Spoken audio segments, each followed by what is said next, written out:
Doctor Rajiv Reddy, senior consultant physician and diabetologist. ఈరోజు మనము ఒక డిస్కస్ చేసుకోబోతున్న టాపిక్ ఏంటంటే, కామన్గా చూస్తుంటారు చాలామంది ఈ సిగరెట్స్ లేదా వేపింగ్ అనేది ఎక్కువగా యూజ్ చేయడం, ముఖ్యంగా టీనేజ్ అంటే యువత వీళ్ళు ఎక్కువగా యూజ్ చేయడం మీరు బాగా గమనించి ఉంటారు. సో ఈ సిగరెట్స్ లేదా వేపింగ్ అనేది కంప్లీట్గా సేఫా, లేదా వీటి వల్ల ఎటువంటి హెల్త్ ఎఫెక్ట్స్ ఉంటాయి అనేది మనం డిస్కస్ చేసుకున్నాము.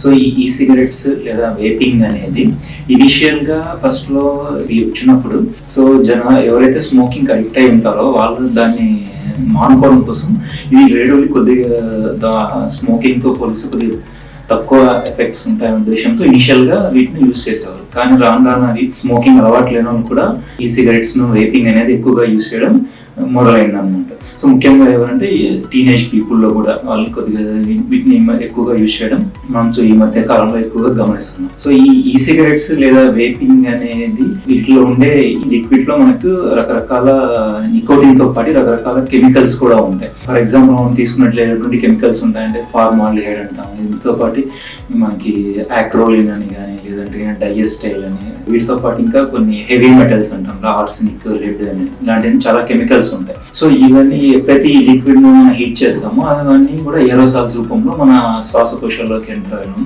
లోపలికి పీల్చుకోవడం వల్ల లోపలికి ఎంటర్ అవుతాయి అన్నమాట. సో ఇవి లాంగ్ రన్ లో ఎక్కువ రోజు యూజ్ చేసినప్పుడు వీటి వల్ల కింద లంగ్ రిలేటెడ్ ప్రాబ్లమ్స్ చూడడం జరిగింది రీసెంట్ గా మన కొన్ని స్టడీస్ లో.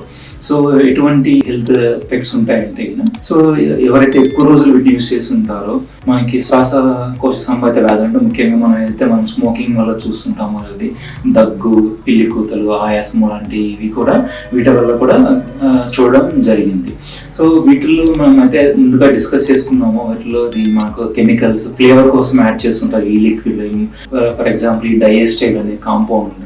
ఈ డైఎస్టైల్ అనేది రీసెంట్ గా స్టడీస్ లో ఒక రకమైన ఊపిరితిత్తులకు సంబంధించిన వ్యాధికి కారణంగా కనుగొనడం జరిగింది. అదేంటంటే మన పాప్కార్న్ లంగ్ డిసీజ్ అంటాం, అంటే దీన్నే మన మెడికల్ టెర్మినాలజీలో బ్రాంకియోలైటిస్ ఆబ్లిటరెన్స్ అంటాం. సో దీనిలోని లక్షణాలు ఏంటంటే దీర్ఘకాలిక దగ్గు రావడము, సో ఊపిరి పీల్చుకోవడానికి ఇబ్బందిగా ఉండడము, ఆయాసం, పిల్లి కూతలు రావడము, ఎక్కువ రోజులు యూజ్ చేసినప్పుడు మనకి ఈవెన్ క్యాన్సర్ కు కూడా దారి తీయవచ్చు. సో టీనేజ్ లో దీని ఎఫెక్ట్స్ ఎలా ఉంటాయంటే, టీనేజ్ పీపుల్ ఇవి ఎక్కువగా యూజ్ చేసి వాళ్ళ బ్రెయిన్ డెవలప్మెంట్ మీద కూడా ప్రభావం చూపే అవకాశం ఉంది. అంటే మెమరీ డిస్టర్బెన్సెస్ ఉండడం కానీ, లేకపోతే కాన్సన్ట్రేషన్ సరిగా చేయకపోవడం కానీ, ఇవన్నీ కూడా ఎంగేజ్ లో వీటిని యూజ్ చేయడం మొదలు పెడితే ఇటువంటి ఎఫెక్ట్స్ మనం చూడొచ్చు.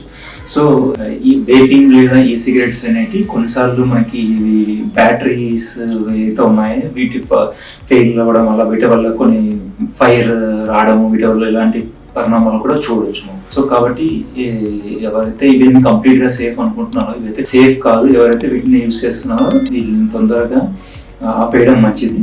ఇది ఇవాళ టాపిక్. Thank you.